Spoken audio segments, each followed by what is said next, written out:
জনসমুদ্রই বলছে যে নির্বাচনে জয়লাভ হবে তৃণমূলের। মমতা ব্যানার্জির প্রতি ভরসা আস্থা মানুষের এখনো আছে, একই ভালোবাসা আছে। তাই জন্য ভোট বাক্সে এই রেজাল্টই পাবে, তৃণমূল আবার জয়ী হলো।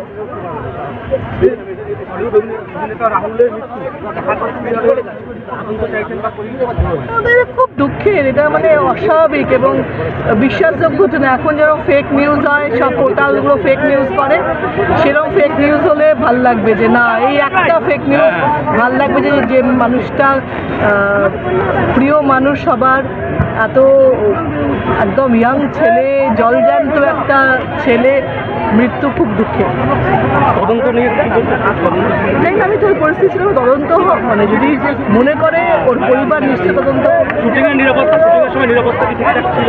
দরকার, সেটা আমি সব জানি না। মানে এখন নিউজের কথা শুনে নিউজের উত্তর দেওয়া খুব কঠিন। আমি একটা নিউজ দেখলাম যে হ্যাঁ নিরাপত্তা ছিল না কিংবা পারমিশন ছিল না, এটা সত্যি কিনা আমি জানি না, তাই জন্য তার বিষয়ে বলা ঠিক হবে না। আমি তো আপনাকে এটা ভুলে গেছি।